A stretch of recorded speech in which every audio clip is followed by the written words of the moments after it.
The word nostalgia has become overused to the point where it has started to lose its meaning. This album, though, is the definition of nostalgia, and that's saying a lot considering I didn't listen to Hilary Duff much in high school. I only knew three of her songs that were in heavy rotation on the radio: Coming Clean, So Yesterday, and What Dreams Are Made Of, which isn't technically Hillary. It's the character she played, Lizzie McGuire, which I did not watch either, not because I didn't have interest in it, but because I was still figuring out shows.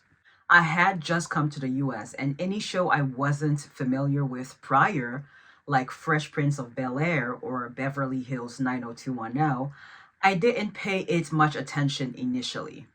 In addition to that, at the time, as a 13-year-old black girl, I was drawn to shows which had characters I could see myself in, like One on One, Moesha, The Hughleys, basically all them shows on UPN, which became the CW. I really liked One on One. I loved Brianna's style. I thought it was everything. So that's a little context for you. Some more context for you. Some guy in my English class had called me ugly on my 16th birthday, and that really crushed me because I was a bit insecure, as many of us are at 16, but I got over it within 24 hours after listening to So Yesterday. Now, if someone calls me ugly, I don't care because I'm not. It's a matter of perception. Just because you say or think I am doesn't make it true. Also, this isn't me fishing for compliments in the comments section. I mean, I certainly will receive it, but that isn't what this is.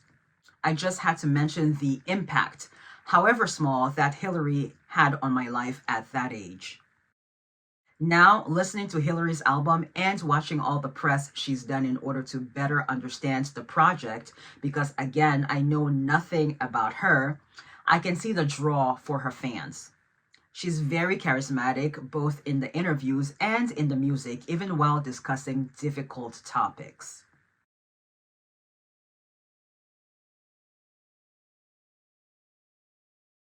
Nostalgia started trending, at least in online spaces, in 2020 when some of us were sat at home furloughed from Disney with not much else to do but make YouTube content and watch reruns. I didn't mind that break from work, honestly. It was needed. Anyway, people started rewatching older shows and movies and discussing them online and reminiscing and yearning for those times. Corporations got wind of it, and you know what happens when they get involved. They mess everything up because subtlety is not their strong suit. They come and bogart whatever is trending until it's not trendy or cool anymore. They truly are the vampires in Sinners. What do I mean? Well, every damn thing is a remake or a sequel from a beloved movie. I just saw that there is a new Harry Potter series. I'm not sure why that was necessary. Has J.K. Rowling not made enough money off those books, movies, and theme parks? Besides, those movies are perfectly fine. Classics, dare I say. I rewatch them every so often. There was no need for a remake, and I am not watching the new ones. Whenever Taylor Swift hit billionaire status from the Eras Tour, major news stations started to make Easter egg videos whenever she dropped a new music video. Like, isn't that the job of content creators who are her fans? Like, don't y'all have actual news to report on? There are three literal wars going on. Unnecessary wars, might I add. Same thing with social media sites. They used to be fun, an escape almost from the dreary news. Well, now they've gone and brought the news onto those sites. Thankfully, I can curate my For You page or homepage. And don't get me started on the ads. I was watching Olivia Rodrigo's latest Vogue interview, and for that 12-minute video, I swear there were at least 8 ads. 8 ads on a 12-minute video. And those are the ones you can't skip. I almost clicked off the video, but I needed to finish watching it in order to make this video. The link is below. In a few years, when we are looking back at what defined the 2020s, the thorough line will be the unnecessary remakes and wearing masks and just the general regression of people this decade. People fighting over toilet paper in 2020.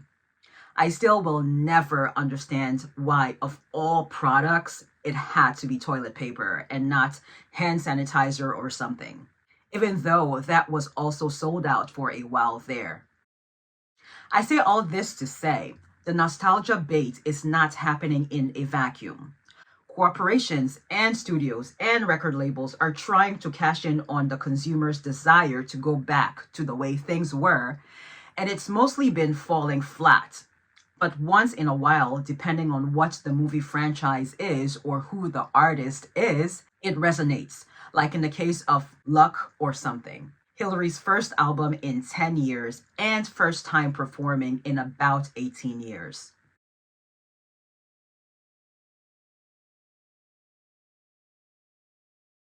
Hilary has said in several interviews, including the Shetty Podcast, that the title of the album was loaded and a coy way of responding to a question she's been asked frequently given the trajectory of lots of former child stars, which is, how did she make it to the other side without losing her marbles?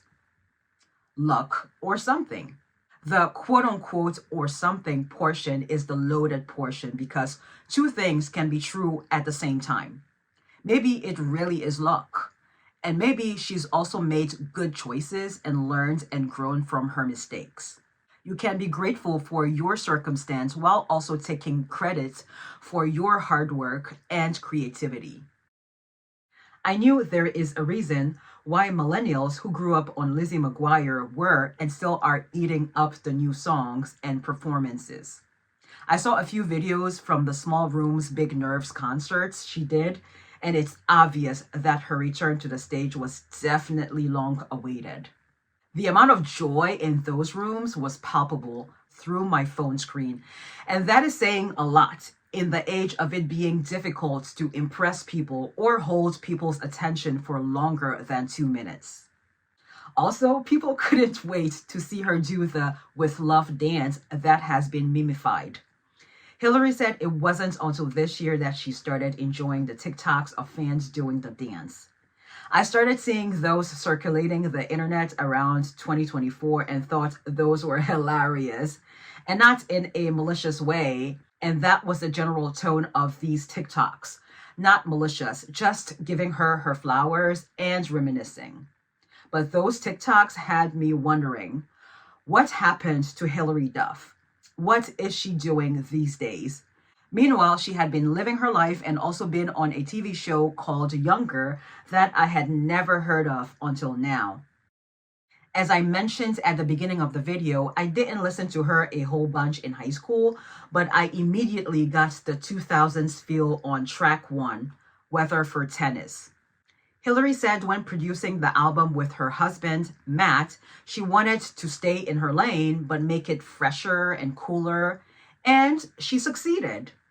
I ain't no psychologist, but I think people generally respond to things that are familiar but with a new angle, a twist. The title, Weather for Tennis, was inspired by her and Matt taking up tennis as something to do as a couple, and also, I imagine, as a way to let out aggression rather than arguing, perhaps like her parents did before they divorced when she was 18. Again, this information was new to me. I used to watch Access Hollywood and Entertainment Tonight when I was 18 into my 20s, so I was pretty aware of some celebrity gossip. But when it came to Hilary, I seriously knew nothing. So it's pretty sad to hear that she and her only sister don't talk in We Don't Talk, and that her relationship with her parents, especially her father, is strained at best in The Optimist. I couldn't imagine not talking to my brother. I may have a cold heart, but when it comes to my brother or immediate family, I am a mushball. We Don't Talk sounds vaguely 2010s indie, like Andy Grammer's Fresh Eyes, but I also hear Gotcha's Someone I Used to Know. Same thing with The Optimist, 2010's indie with a hauntingly melancholic tone akin to Daughter of Beyonce's Cowboy Carter. Ironic because Beyonce references her father in the aforementioned song. This tracks because Hilary has mentioned that her sound is obviously more pop and girly, and Matt's is more indie, and he was able to blend both to create millennial nostalgia. I hope Hilary and her sister reconcile because, unlike some people who have peace of mind once they go no contact with a relative, Hilary seems, from her interviews, to have more torment than peace. Every time that topic is brought up in an interview, she either cries or pauses for a bit before she answers. And from the way she words it in interviews and in the lyrics, this wasn't her choice. And she seems to have reached out or is actively trying to reach out, but to no avail. While we are on the topic of her press tour, her Call Her Daddy interview wasn't bad. Alex Cooper, the host of this podcast, has been getting a lot of flack online for her way of conducting interviews, particularly after the 20th anniversary of Hannah Montana. And I must admit, I am not really a fan of her podcast. However, the one with Hilary was all right. In fact, I learned a bit more about Hilary than in other interviews.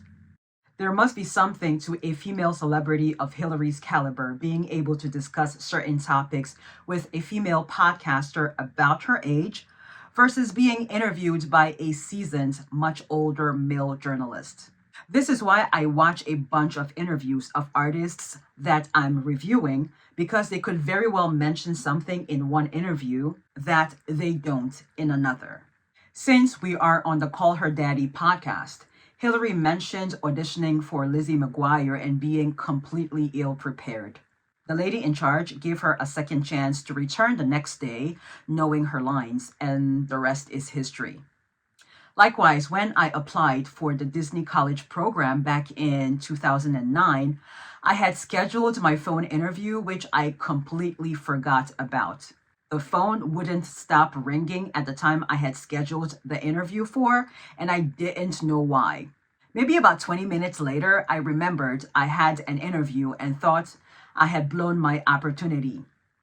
Thankfully, the phone rang once again and I was able to reschedule with the interviewer for the next day.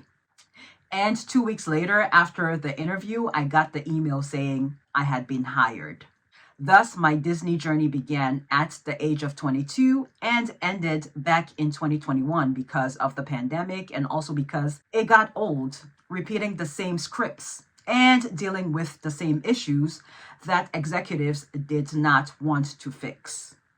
Likewise, Hilary said she loved touring initially because music was separate from Lizzie, but then touring quickly got old.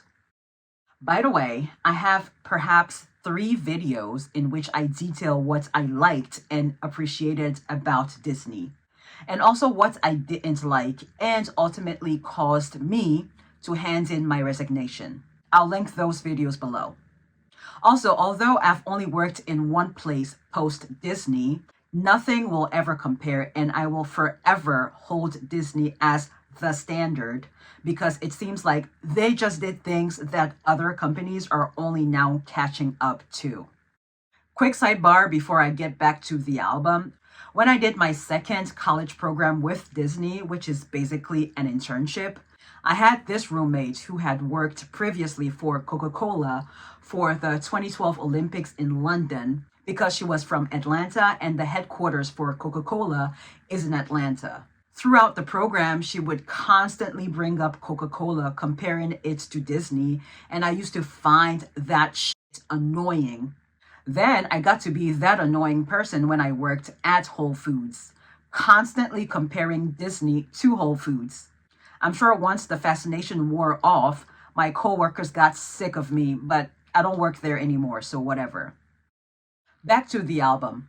Growing Up was the Blink 182 sample.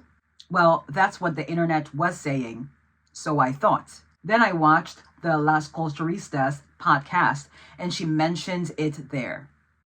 I would like to include that soundbite and I think it should be fine to include it.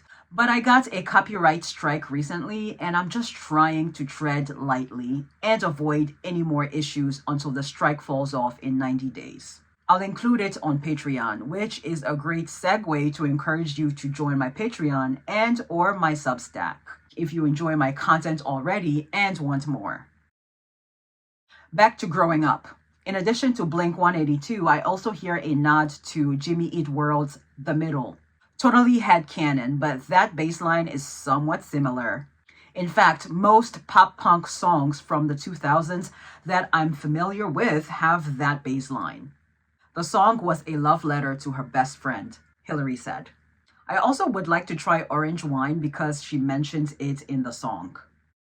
It's a real skill to be able to discuss such personal, heavy topics in fun, upbeat pop songs.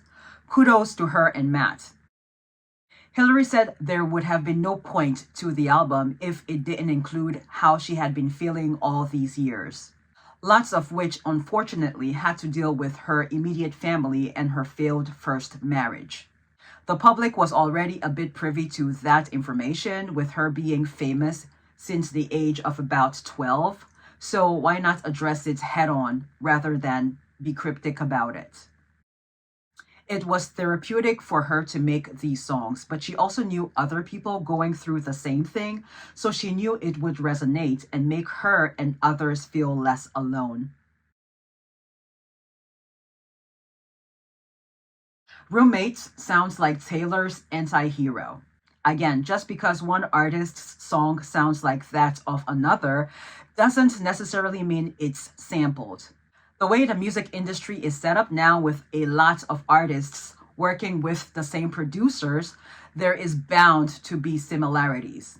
And then there's the issue with 2020's pop music having a major identity crisis and artists having to borrow a lot from other decades, whether it's the 2010s, 2000s, or the 80s.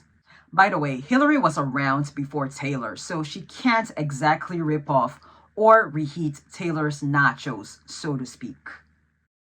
Anyway, I initially thought this track was about her ex-husband, but it's about Matt, when they hit a point in the relationship when the spark was lost, thanks to the day-to-day banalities, and she was hesitant to ask for what she wanted, and hoping he would read her mind. The lyrics for this one are really mature. Speaking of mature, the track, I just love how she doesn't tear down another woman who is clearly younger than her for falling for this man's sweet nothings. Very mature of her. This reminds me of this line from Olivia Rodrigo's Vampire. Went for me and not her, 'cause girls your age know better.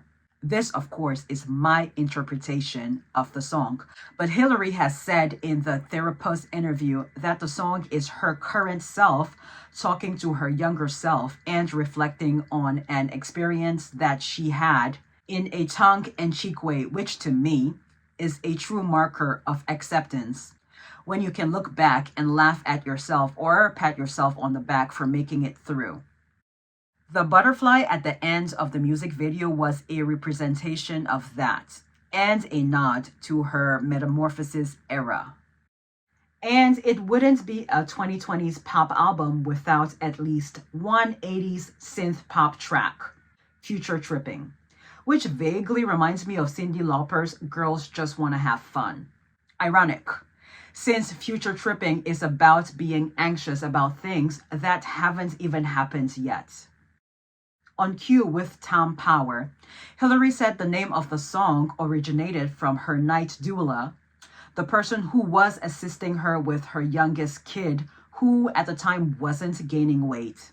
The song concept started out being about things that keep her up at night and eventually transitioned into a song about sabotaging a good relationship because she's a kid of divorce and has also been divorced. So naturally in her head, nothing can be that good, and she was just waiting for the other shoe to drop. Another song about Matt.